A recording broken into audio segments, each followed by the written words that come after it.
morning class. Our today's topic is human excretory system. Okay तो इस topic को समझने से पहले तो ये जानना इम्पॉर्टेंट है कि इसमें पढ़ना क्या है. ओके तो ये जो वर्ड है ना एक्सक्रीटरी, एक्सक्रीट से बना है और एक्सक्रीट का मतलब होता है वेस्ट प्रोडक्ट्स, वेस्ट मटेरियल्स.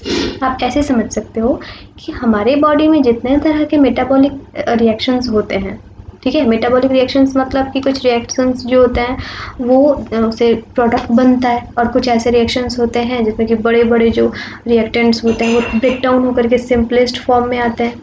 ठीक है, इस दोनों तरह के रिएक्शन को मिला करके बनता है मेटाबॉलिक रिएक्शंस. आपको केमिस्ट्री में ज़्यादा बढ़िया से पढ़ाया जाएगा. ठीक है, तो ये जो रिएक्शंस होते हैं ना मेटाबॉलिक रिएक्शंस बॉडी के अंदर, तो उसका जो प्रोडक्ट बनता है ना उसमें से कुछ ऐसे प्रोडक्ट्स होते हैं जो कि वेस्ट मटेरियल्स कहलाते हैं, जिनका कि जो पॉइजनस होते हैं, जिनका कि बॉडी में एक्यूमुलेशन हो जाने पे बॉडी का डेथ भी हो सकता है, बॉडी के सारे सेल्स और टिश्यूज़ का डेथ भी हो सकता है. ठीक है, देखो आपके बॉडी में दो तरह के वेस्ट मटेरियल्स बनते हैं. पहला CO2, दूसरा CO2 मतलब कार्बन डाइऑक्साइड, और दूसरा यूरिन. ठीक है, तो इस दोनों वेस्ट मटेरियल को बॉडी से बाहर निकालना कंपलसरी है, नहीं तो आपका जो सेल है ना वो सारा का सारा डेड हो जाएगा. ठीक है, तो आपका होमवर्क ये है कि CO2 हमारे बॉडी से बाहर कैसे निकलता है आपको ये बताना है. आप ऑडियो फॉर्मेट में ग्रुप में बता सकते हो. ठीक है, और कॉपी में भी लिखना है कि how does the CO2 gas remove out of the body. ठीक है, अच्छा इस चैप्टर में हम लोग सिर्फ यूरिन को बाहर निकालेंगे. समझ आ गया. और आपको बता दो कि ये दोनों जो वेस्ट मटेरियल है ना अगर बॉडी से बाहर नहीं निकले ना तो आपका जो बॉडी है ना वो डेथ हो जाएगी, उसकी मर जाएगा बॉडी. समझ आ गया. चलिए, यानी कि ये जो एक्सक्रीशन वर्ड दिया गया. अच्छा एक और चीज़, इसको पढ़ाने से पहले आपको एक और चीज़ क्लियर कर दूँ कि मैंने शायद बताया भी होगा कभी कि डाइजेस्टिव सिस्टम आपने जो पढ़ा था और उसमें जो एक्सक्रीट निकल रहा था, फीसी जिसको कहते थे वो निकल रहा था, टॉयलेट जिसको कहते हो आम भाषा में, तो टॉयलेट जो आप करते हो ना बड़ा वाला टॉयलेट, तो वो जो है ना वो वेस्ट मटेरियल नहीं है. एक्चुअली वो वेस्ट मटेरियल नहीं है. ठीक है, शायद मैंने कभी डिस्कस किया भी होगा. वो सिर्फ अनडाइजेस्टेड फूड मटेरियल है जिसको कि बॉडी से बाहर निकालते हो, क्योंकि अगर वो ज़्यादा दिन तक बॉडी के अंदर रहेगा तो सड़ जाएगा, उसमें बहुत सारे बैक्टीरिया वायरसेस वगैरह आ जाएंगे, आपका बॉडी खराब हो जाएगा. समझ आ गया, पॉइजन बन जाएगा वो. लेकिन जब तक वो बनता है सड़ता नहीं है तब तक आपकी बॉडी को वो हार्म नहीं पहुंचाने वाला है. समझ आ गया. तो वो पॉइजनस नहीं होता है, पॉइजनस बन जाता है अगर आप उसको रिलीज आउट नहीं करते हो टाइम टू टाइम. ओके, लेकिन अभी हम लोग जिसकी बात कर रहे हैं वो पॉइजनस ऑलरेडी होता है. CO2 ऑलरेडी पॉइजनस होता है, कंपलसरी है उसको बॉडी से बाहर निकालना. यूरिन ऑलरेडी पॉइजनस होता है, कंपलसरी है उसको बॉडी से बाहर निकालना. समझ में आ गया. चलिए, तो हम लोग आते हैं अपने टॉपिक पे एक्सक्रीशन. एक्सक्रीशन कहते क्या है, किसको है भाई, तो एक्सक्रीशन प्रोसेस है, process of removal of nitrogenous waste. अब देखो यहाँ पे नाइट्रोजिनस वेस्ट यहाँ लिखा हुआ है. देखो CO2 को बॉडी से बाहर रिमूव करने के प्रोसेस को हम लोग एक्सक्रीशन नहीं बोलते हैं. ठीक है, कैसे रिमूव करते हैं क्या बोलते हैं आप लोगों को होमवर्क दिया गया है, आप लोग करना. ठीक है, बट हम लोग नाइट्रोजनस वेस्ट को जब बॉडी से बाहर निकालेंगे ना तो उस प्रोसेस को बोलेंगे एक्सक्रीशन. अभी बहुत सारे बच्चों को तो समझ नहीं आ रहा होगा कि नाइट्रोजनस वेस्ट क्या होता है. नाइट्रोजनस वेस्ट लिखने का मतलब है कि वैसा वेस्ट मटेरियल, वैसा कोई कंपाउंड जिसमें कि नाइट्रोजन हो, तभी तो नाम पड़ा है ना नाइट्रोजनस वेस्ट मटेरियल. तो आप बताओ कि कौन सा ऐसा कंपाउंड है जो कि पॉइजनस हो सकता है और जिसमें नाइट्रोजन भी हो. यूरिया. ठीक है, यूरिया में नाइट्रोजन भी होता है और वो बहुत ज़्यादा पॉइजनस भी होता है. समझ आ गया. तो जो यूरिया है ना उसको बॉडी से बाहर निकालना पड़ता है. अच्छा, तो मैं उसमें यूरिन क्यों बोल रही थी, मेरे को तो यूरिया बोलना चाहिए था. ठीक, तो यूरिया इसलिए नहीं बोल रही थी क्योंकि यूरिया बहुत ज़्यादा पॉइजनस होता है. अगर यूरिया को बॉडी से बाहर निकालोगे ना, अगर कोई ह्यूमन बीइंग यूरिया को बॉडी से बाहर निकालता है ना तो उसका पूरा का पूरा सिस्टम डैमेज हो जाएगा. ये एक्सक्रीटरी सिस्टम है ना वो पूरा का पूरा डैमेज हो जाएगा. समझ आ गया. तो इस वजह से उसको हम लोग डाइल्यूट करके, डाइल्यूट कैसे करते हैं, वाटर को मिला देते हैं. ठीक है, तो क्या बन जाता है, यूरिन बन जाता है. समझ में आ गया. तो उसको डाइल्यूट करके तब हम लोग बाहर निकालते हैं बॉडी से. अच्छा, तुम लोग कभी देखे होंगे कि जब तुम लोग पानी बहुत कम पीते हो गर्मी के समय में और स्पाइस बहुत ज़्यादा खा लेते हो, सब्जी में तीखा बहुत ज़्यादा खा लेते हो, तो क्या होता है जब तुम छोटा वाला टॉयलेट करते हो. अच्छा, यूरिन का मतलब छोटा वाला टॉयलेट. ओके, उसको इसको हम लोग बड़े बड़े शहर में यूरिन भी बोलते हैं, यूरिनेशन भी बोलते हैं, ठीक है ना। हमारे यहाँ तो नहीं बोलते, बट बड़े बड़े सिटीज़ में जब जाओगे ना तो यूरिनेशन, यूरिन जाना है मेरे को, ऐसे बोला जाता है वहाँ पे, ठीक है। तो उसमें क्या होता है ना, जब पानी कम पियोगे ना तो तुम्हारा जो यूरिया था तुम्हारे बॉडी के अंदर उसमें तो पानी कम मिला क्योंकि आप पानी पिए ही नहीं, ठीक है। तो वो अच्छे तरीके से यूरिन डाइल्यूट नहीं हो पाया, जिससे क्या होगा, जब रिलीज आउट उसको करोगे ना तो बहुत ज़्यादा पेनफुल होता है वो, ठीक है, जलता है। आप ऐसा कभी करके देखना गर्मी के दिनों में, या फिर कभी किए भी होगे, समझ आ गया। इसलिए कहा जाता है कि गर्मी के दिन में ज़्यादा से ज़्यादा पानी पीना चाहिए, और गर्मी में ही क्यों, हर समय बहुत ज़्यादा पानी पीना चाहिए। जैसे कि आप यूरिनेशन करोगे ना तो वो जो यूरिन होता है ना वो डाइल्यूट हो जाएगा और उसको रिलीज आउट करने में ज़्यादा प्रॉब्लम नहीं होगी, बहुत ज़्यादा पॉइजनस भी अब नहीं रह पाएगा वो। समझ में आ गया। आपके जितने भी सिस्टम्स हैं, एक्सक्रीटरी सिस्टम्स हैं, के ऑर्गन्स हैं, वो जो है इफेक्ट नहीं पड़ेंगे उस पर। समझ आ गया। चलिए, तो process of removal of nitrogenous waste from the body is called excretion. ये कभी नहीं पूछा जाता है, बट फिर भी आप पढ़ रहे हो तो आपको ये पता होना चाहिए। समझ में आ गया। अब मैंने एक यहाँ पे नोट लिख दिया है, ये बहुत इंपॉर्टेंट नोट है आपके बुक में। अच्छा, इसमें बहुत सारी चीज़ें हैं ना जो आपके बुक में नहीं मिलेंगी, ठीक है, तो मैं जस्ट एक्स्ट्रा नॉलेज के लिए आपको बता रही हूँ, जैसे हमें हमेशा ही बताते हैं, वो पता है। देखो, nitrogenous waste that is urea, मैंने लिख भी दिया, देखो, that is urea is formed in the liver. Form, बाबू यहाँ पे देखो फॉर्म लिखा हुआ है, फॉर्म, फॉर्म का मतलब बनना। यूरिया बनता कहाँ है, लिवर में बनता है। बहुत इंपॉर्टेंट क्वेश्चन है, आपके बुक में नहीं दे रखा, बट बहुत इंपॉर्टेंट क्वेश्चन। यूरिया बनता कहाँ है, लिवर में बनता है, या लिवर में बनता है। लिवर तो पढ़े होगे डाइजेस्टिव सिस्टम में। हाँ, लिवर से बाइल जूस भी रिलीज होता है, वो दिस इज अनदर थिंग, तो डाइजेस्टिव सिस्टम का पार्ट है। बट लिवर जो है ना, यूरिया भी बनता है। लिवर बहुत काम करता है, बहुत तरह का मल्टीपर्पज काम करता है, ठीक है। But separated from the blood and excreted out of the body through kidney. लेकिन वहाँ पे यूरिया जो है ना बन तो जाता है, लेकिन बन करके ब्लड में मिक्स हो जाता है, ठीक है। अभी ब्लड में जब मिक्स हो जाएगा तो ब्लड से तो बाहर निकालना है ना मेरे को यूरिया को, ठीक है। तो आपको पता है ब्लड में पानी भी होता है, वाटर भी होता है, ठीक है। तो ये जो ब्लड से यूरिन, अब तो यूरिन बन गया ना वो, तो ब्लड से यूरिन को बाहर निकालने का जो प्रोसेस है ना वो कहाँ होता है, यही किडनी में होता है। और किडनी के साथ साथ और भी बहुत सारे ऑर्गन्स हैं किडनी की हेल्प करने के लिए, जो सब मिला करके क्या बनाते हैं, एक्सक्रीटरी सिस्टम। समझ आ गया। यानी कि यूरिया का फॉर्मेशन अगर कोई पूछेगा तो क्या बोलोगे, लिवर। और यूरिया को ब्लड से फिल्टर करके बाहर निकालने का काम कौन करेगा, किडनी। समझ में आ गया।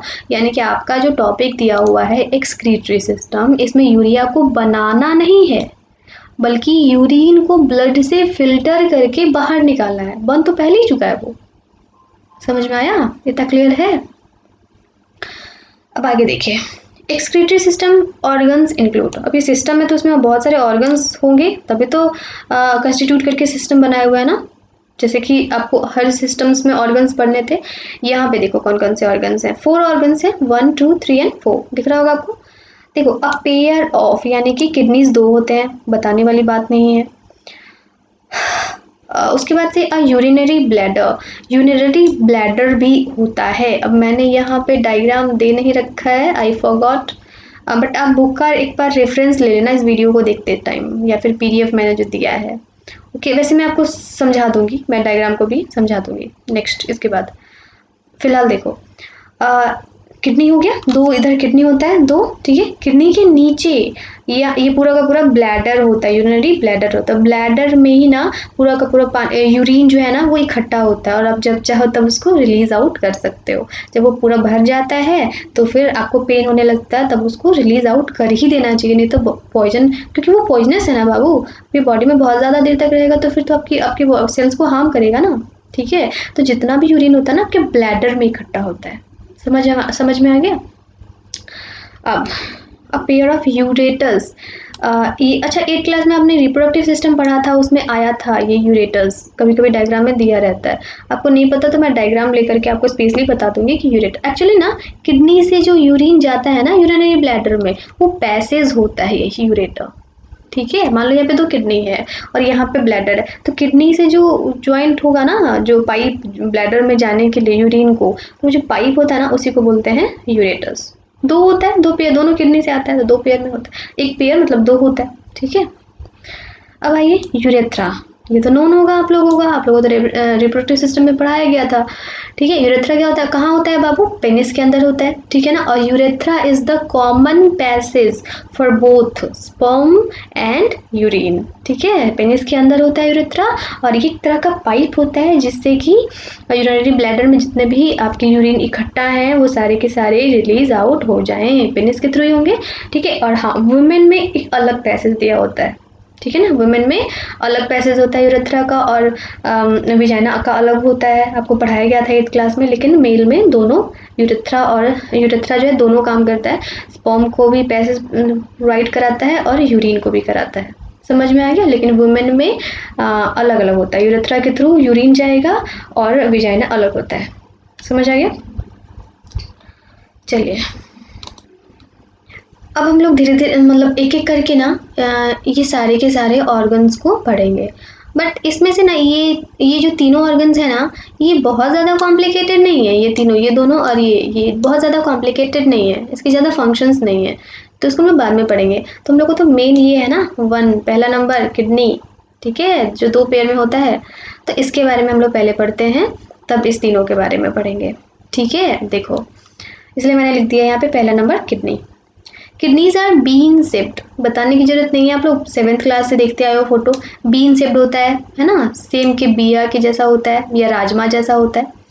स्ट्रक्चर लोकेटेड, कहाँ लोकेटेड होता है बाबू, either side of the backbone. आपका पीछे की तरफ जो बैकबोन है ना, उसमें दोनों तरफ होता है। ठीक है, एक इधर एक इधर। ठीक है, इन एब्डोमेन, एब्डोमेन मैंने बताया था, एब्डोमेन का मतलब होता है डायफ्राम के नीचे वाला पार्ट।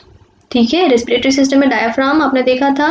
ठीक, उसी डायफ्राम के नीचे वाले पार्ट को एब्डोमेन कहते हैं। एब्डोमेन में 2 सिस्टम्स होते हैं, पहला एक्सक्रीटरी सिस्टम और दूसरा रिप्रोडक्टिव सिस्टम। ओके, जो रिप्रोडक्टिव सिस्टम होता है ना वो आगे की तरफ होता है, और एक्सक्रीटरी सिस्टम जो होता है ना पीछे की तरफ होता है। ठीक है, अभी इतना समझ में आ गया होगा।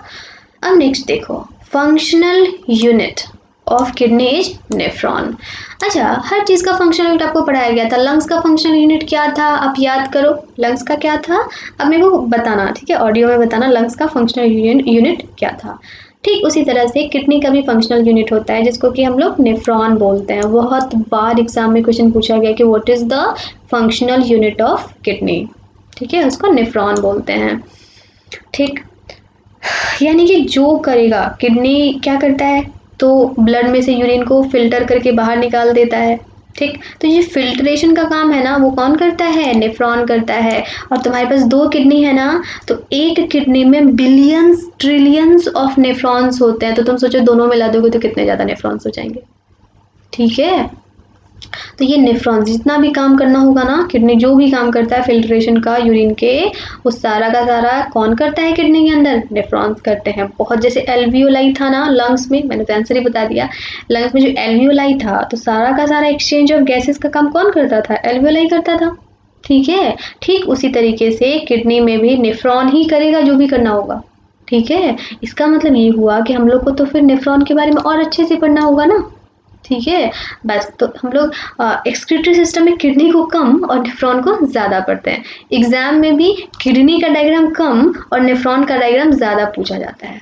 ओके, देखिए स्ट्रक्चर ऑफ नेफ्रॉन देखो आज, क्योंकि इसको मैं बता देती हूँ ताकि आप लोगों को जो होमवर्क दिया गया है ना वो फिगर बनाने के लिए, तो वो फिगर ज़्यादा बढ़िया से समझ में आएगा। ठीक है, देखिए बाउमन्स कैप्सूल, नेफ्रॉन का 3 पार्ट होता है। ठीक, पहला पार्ट जिसको कहते हैं बाउमन्स कैप्सूल, दूसरा पार्ट जिसको कहते हैं ट्यूबुलर पार्ट, तीसरा जो होता है उसको कहते हैं कलेक्टिंग डक्ट।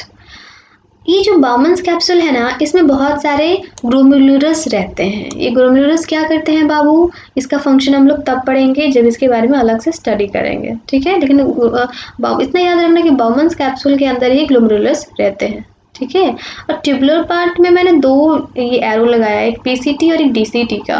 देखो पीसीटी जो है ना नीचे की तरफ जाता है जो ट्यूब, उसको पीसीटी बोलते हैं, और जो ऊपर की तरफ जाता है उसको डीसीटी बोलते हैं। मैं अभी डायग्राम पे समझा दूंगी। ठीक है, और तीसरा जो है पार्ट उसको कहते हैं कलेक्टिंग डक्ट। ठीक है, यहाँ देखो ये तुम्हारा डायग्राम है, यही तुमको कॉपी में बनाना है। ओके, देखो यहाँ पे मैंने जो 3 पार्ट बताया ना, उसमें से ये पहला पार्ट है।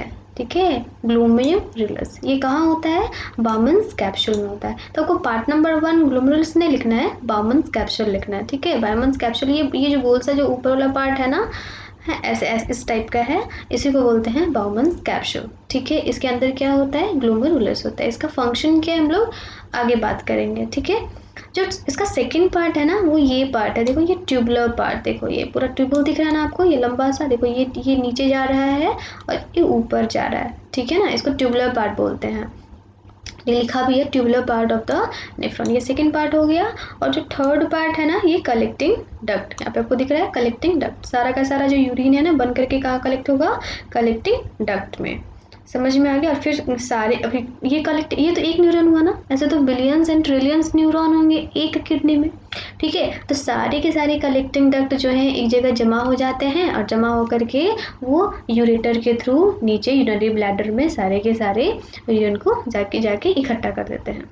ओके, अब देखो यहाँ पे ये जो ब्लड वेसल्स आपको जो दिख रहे हैं ना, रेड कलर के और ब्लू कलर के, यहाँ इसको इसको रीनल क्यों बोलते हैं, रीनल का मतलब किडनी होता है, रीनल का मतलब किडनी होता है। तो रीन चूंकि किडनी से रिलेटेड ब्लड वेसल है इसलिए इसको रीनल आर्टरी बोल दिए, इसको रीनल वेन बोल दिए। ठीक है, अभी तुम मेरे को ये बताओ कि आपको जो यूरिन को फिल्टर करना है वो कहाँ से करना है, आर्टरी और वेन से ही तो करना होगा ना, स्पेशली आर्टरी से करना होगा ना, आर्टरी में ही तो होगा ना। ठीक है, इसलिए देखो आर्टरी यहाँ अंदर जा रहा है और इसमें से पूरा का पूरा फिल्ट्रेशन हो रहा है। ये आपको मैं प्रोसेस में समझाऊंगी किस तरीके से पूरा का पूरा फिल्टर होता है यहाँ पे यूरिन, ठीक है, ब्लड में से। और फिर अब जो ब्लड प्योर हो जाता है, यूरिन उसमें से निकल जाता है, तो फिर वो सारा का सारा ब्लड चला जाता है रीनल वेन में। और इससे यहाँ पे तो डायग्राम कंप्लीट नहीं किया, ये पूरा का पूरा आपके पूरे बॉडी में चला जाएगा। ओके, और सारा का सारा यूरिन अब जाएगा कहाँ, देखो यहाँ पे ये इस तरीके से यहाँ चला जाएगा इस कलेक्टिंग डक्ट में। बस ये डायग्राम आपको इतना ही बताता है। ओके, तो इसकी बहुत ज़्यादा कॉम्प्लिकेटेड डायग्राम नहीं है, इसको कॉपी में बढ़िया से बना लेना, ये इजी डायग्राम है। और उससे भी बड़ी बात है कि एग्जाम में बहुत बार ये डायग्राम पूछा गया है। ठीक है, और एग्जाम में तो ऐसे भी पूछा जाता है, इसके फंक्शंस क्या क्या है जो कि मैंने अभी पढ़ाया नहीं है, मैं नेक्स्ट वीडियो में आपको इन सारी पार्ट्स के फंक्शंस पढ़ाऊंगी। ओके, क्योंकि आज अगर ज़्यादा पढ़ा दी तो फिर आपको सारा का सारा बाउंस कर जाएगा। ओके, तो आप सबसे पहले नोट्स लिख लेना, मैंने जितना बताया है उसको 3 बार 4 बार रिपीट करके देखना, सारे पार्ट्स याद हो जाने चाहिए, डायग्राम बन जाना चाहिए, इतना करके प्रिपेयर रहो। ठीक है ना, फिर मैं नेक्स्ट वीडियो जब बनाऊंगी ना तो फिर आप लोगों को वापस से इसके फंक्शंस को एक्सप्लेन करूँगी। ओके, आज के लिए इतना ही। Thank you, bye bye.